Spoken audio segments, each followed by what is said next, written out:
नमस्ते। कभी सोचा है कि एक क्लासरूम में असल में कितने बच्चे होने चाहिए?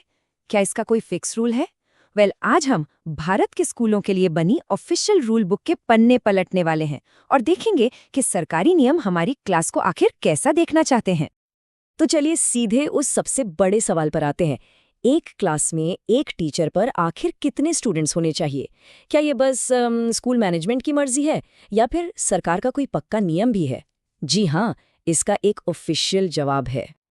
और वो जवाब छिपा है इस डॉक्यूमेंट में। भारत का शिक्षा का अधिकार अधिनियम, जिसे हम सब आरटी एक्ट के नाम से जानते हैं। ये आप समझ लीजिए स्कूलों के लिए एक रूल बुक की तरह है और आज हम इसके कुछ सबसे जरूरी पन्ने पलटने वाले हैं। तो ठीक है, शुरुआत करते हैं सबसे छोटे बच्चों से। क्लास 1 से लेकर 5 तक प्राइमरी स्कूल के बच्चों के लिए क्या नियम है, चलिए देखते हैं। तो यहाँ देखिए सिस्टम बड़ा सीधा सा है। अगर किसी स्कूल में 60 स्टूडेंट्स तक हैं तो कम से कम 2 टीचर होने चाहिए। अगर स्टूडेंट्स बढ़कर 90 तक हो जाते हैं तो 3 टीचर। मतलब जैसे जैसे बच्चे बढ़ते हैं टीचर्स की संख्या भी बढ़ती है, ताकि हर बच्चे पर ठीक से ध्यान दिया जा सके। और ये सिलसिला 200 बच्चों पर 5 टीचर्स तक जाता है।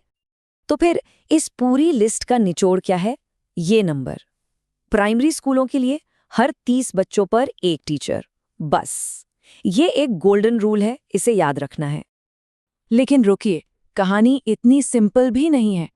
जैसा कि होता है, नियमों में हमेशा कुछ इफ और बट होते हैं, कुछ खास शर्तें होती हैं। चलिए उन पर भी एक नज़र डालते हैं। अच्छा, अब एक और सवाल मन में आता है। क्या हर प्राइमरी स्कूल में एक डेडिकेटेड हेड टीचर होना ज़रूरी है, या ये स्कूल के साइज पर डिपेंड करता है? क्या लगता है? और इसका जवाब है ये मैजिकल नंबर 150। जी हाँ, जैसे ही किसी प्राइमरी स्कूल में 150 से ज़्यादा बच्चे हो जाते हैं तो वहाँ 5 टीचर्स के अलावा एक फुल टाइम हेड टीचर होना भी कंपलसरी है।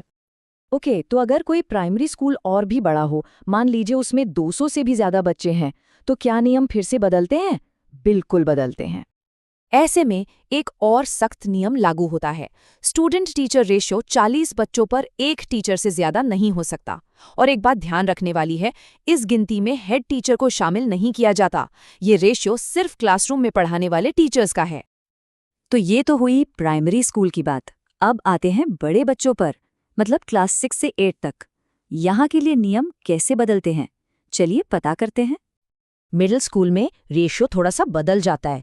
यहाँ हर 35 बच्चों पर एक टीचर होना चाहिए, यानी प्राइमरी स्कूल से 5 बच्चे ज़्यादा।